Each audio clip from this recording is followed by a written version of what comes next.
Hey guys, Chris from Provo Beast Audio Installation, and in today's video we're going to be installing an amplifier and subwoofer in this 2021 F150.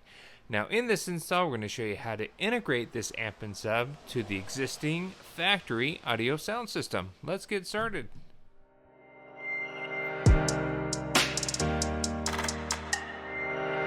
Alright, so here at the bench, the parts that we're using for our install here today, first and foremost, is the amp and sub the customer wants us to put in. We're going to go with this JL Audio 500x1D. Now, because we have the factory audio sound system, we need some sort of way to snag that signal from the truck so our amp knows what to play. We're going to go with this Audio Control LC2i Pro, which we're going to mount next to it. Now you can see we've already pre-mounted it here on this ABS plastic panel, and we'll show you where we're going to locate that here in a moment. Now to wire this in, we have a 4-gauge amplifier wiring kit by Scar Audio. It's an OFC 4-gauge, and we can link that in the description. It includes everything that you'll need to wire up the amplifier to your vehicle. And finally, obviously not pictured here, is the subwoofers that we're installing, and these are two 10-inch JL shallow mount subwoofers in this shallow mount box.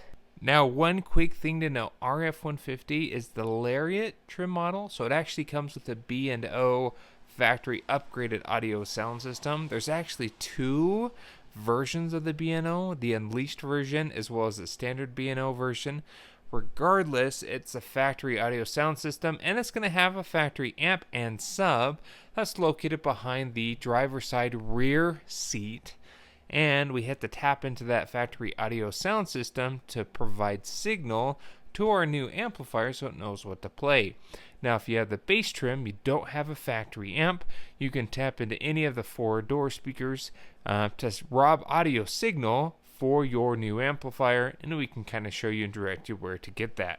So first thing we need to do is determine how to place that amplifier under the seat. We've already gotten this mounted. There's not a lot of space in this truck depending on the size of amp and sub that you're going with, so we can talk about and link other options in the description as well, just in case you're worried about space requirements needed and the modifications needed to get this properly installed. So let's head over to the truck to start planning our wire route. So here we are in the truck. Our factory amp is back behind this seat here on the driver's side. We also have our battery pack and inverter unit, and those are really in the way of typically where we mount our amplifiers underneath the seat. If you don't have that and have a pocket here instead, it's a great location for an amplifier, only because you don't have to actually do any sort of modification. You can put your amp in there and it'll stay up and out of the way. Unfortunately for us, we have this in its place. It's going to cause us a little bit more issue where to mount our amp. Underneath the driver and passenger side front seat, there is no space for an amp unless you do a micro amp like the NVX very small amplifiers. You could do that there, but unfortunately for us, our JL amp is rather large. With our seat folded down, there's our B&O amplifier along with the factory subwoofer. Now if you pull out the factory sub, you're going to have to make a block off plate because there's an open access hold that goes through the back of the cab into the outside open air between the cab and the bed. If you pull out the factory B&O audio sound system, you're going to lose audio for the rest of your speakers and your radio won't work properly. So it kind of puts us in a difficult spot.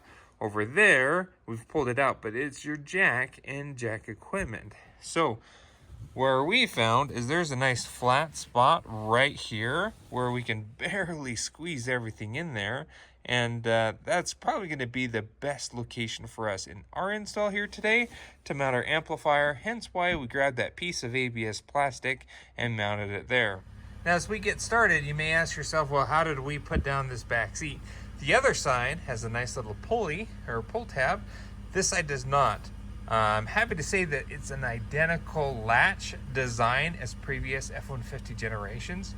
This guy here is the same setup where essentially you have this little pulley here where when this locks into place, all you have to do is pull this up and that'll unlock this. You have to reach your hand back behind the seat, pull this up. I did it with my finger. You can get a wrench and on there and try to pull it up, but that will unlock it from the back seat. So again, you gotta stick your hand back behind the seat and you're gonna pull on that little tab. What that's gonna do is unlock the mechanism here and allow the seat to go ahead and fold on flat. All right, so we're back here at the bench. Now we have actually spent some time to prepare our amplifier mount for install. We can do a lot of the connections here versus trying to do it in the truck. Now we cut a 12 and it's about 12.5-inch sheet of ABS wide, and then just the length that we needed here, and we mounted our amplifier to that piece of plastic. And now what we've done is we grabbed our power and ground, we started running those wires, we got everything zip tied. We have power that'll run all the way to the battery up underneath the hood. We have ground that'll go to a factory ground location there on the back wall. And we have a remote turn-on wire, which will get its turn-on signal from our audio control LC2i Pro. This will sense audio over the system and generate that trigger so it'll turn on the amplifier when it sees that audio signal. So that blue wire goes all the way, and actually we'll show you, but it goes into the remote out of our LC2i.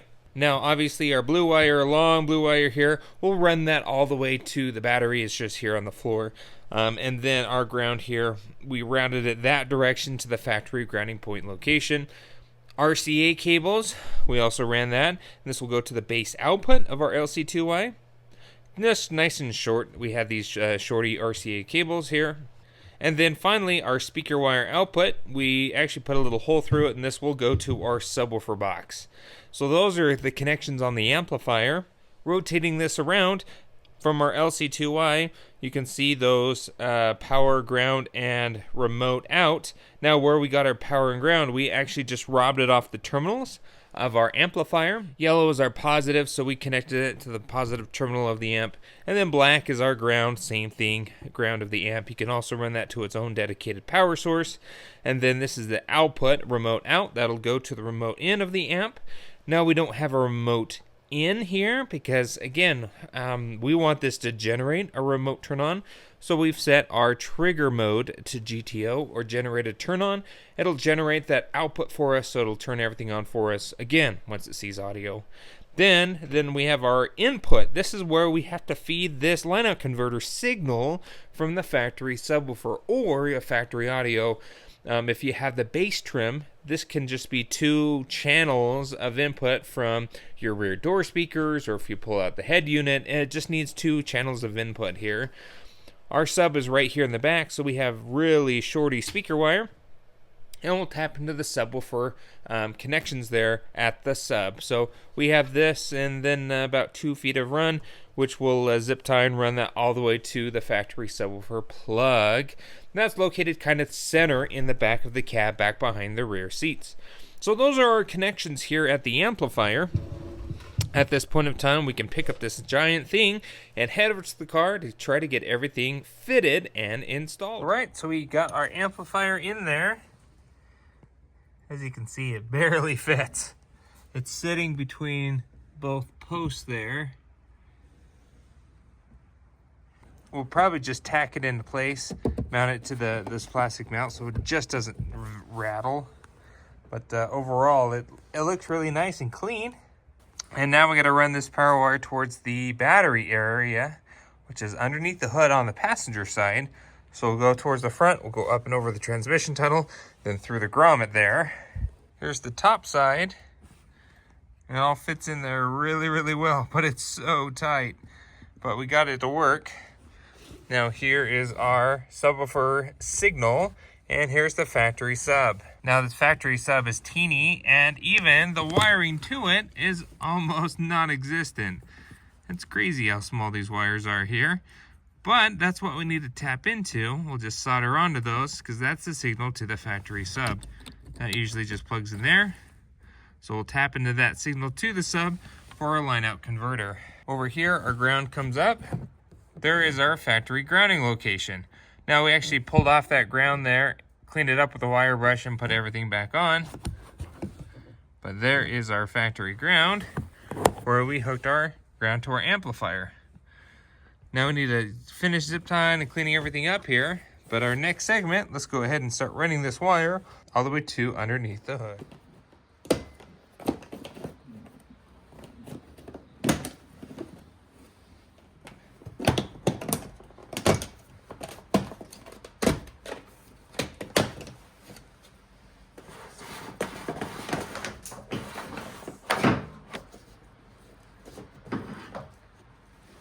Now, so with those panels off, we fed our wire up underneath the panel, moving our way forward here. Fished it underneath the B pillar, we ran it along. We actually pulled the carpet up, went straight up and over the transmission tunnel. All right, so we're up underneath the hood here, and we need to go ahead and start planning our wire out to our battery, which is located on the passenger front corner. There's our positive post here, and there is the stud that we'll want to attach our power wire to. Now, of course, your amplifier wiring kit will come with an inline fuse.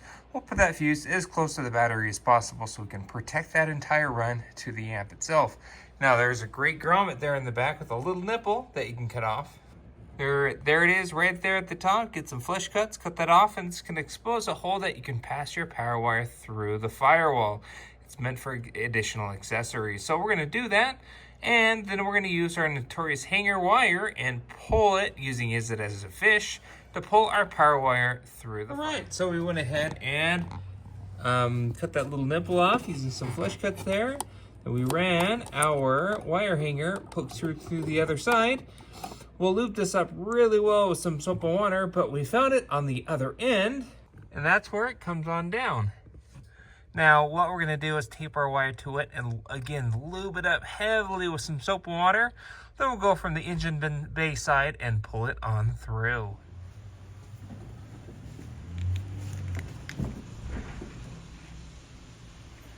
So we pulled it on through here, and this is what it looks like. Just went ahead and taped our wire to it.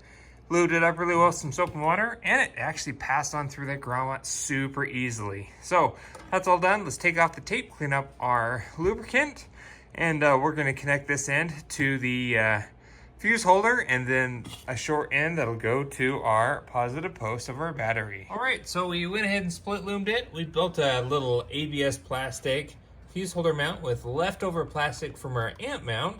We put a little L bend and then snagged the 10mm bolt holding in the fuse box there. So it's nice, it's flexible, but it's sturdy and it's accessible. Then we have a little shorty end going out to the positive post here on the battery. So that is done. Now, while we're making all these connections, always remove the negative off your battery. When you're hooking these up, you don't want to make any sort of electrical short by accident when you're hooking these up.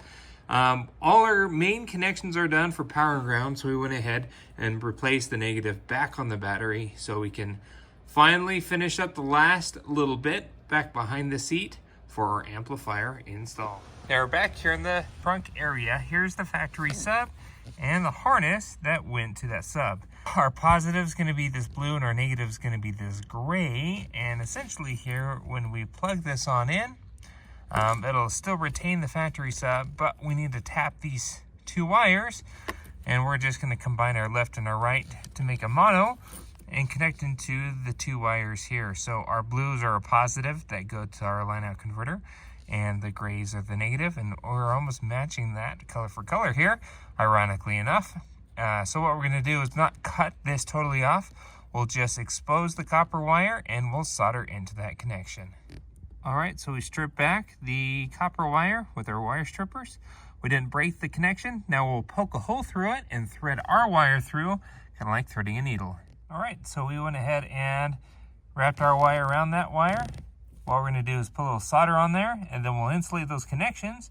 But essentially here, that'll now pull a signal from the factory sub to our line out converter here, our LC2Y Pro, which will turn on, provide signal to our amplifier, and generate a remote turn on the wire to turn the amp on as well. All right, so with our power wire done, we've hooked up our ground and our subwoofer output. We got everything cleaned up here. Installed our subwoofer. Ran our base output wire all the way down into the input of the sub. It's looking super clean under there. And nice thing is you can still get to it to tune from the top. Everything is in. It's looking really nice and clean. All loomed up. We're just gonna keep the factory sub in there, but everything else is all hooked in. We went ahead and set our gains on our amp and our LC2Y there. So those are all set and ready to go.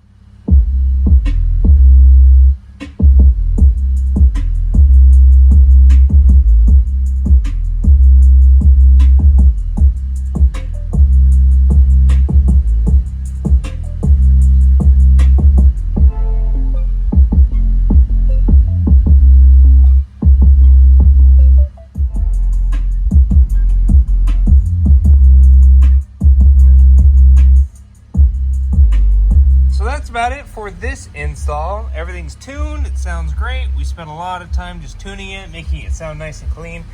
But with that LC2i Pro, you really can install any amplifier in here, any bass amp. We do recommend a smaller amp. This was a pain to fit there, as we have a battery bank and the inverter over there. We just don't have the space that the previous generation had if we wanted to keep all the B&O, all factory equipment untouched. Our suggestion is find a smaller amplifier, and we can link some micro amps in the description to make your install just a little bit easier than ours was. As mentioned before, the parts that we used in today's video, we'll make sure we link those in the description for you. Be sure to hit the like button if you liked what you saw, and don't forget to subscribe to post great content on the channel all the time, and we will see you in the next video.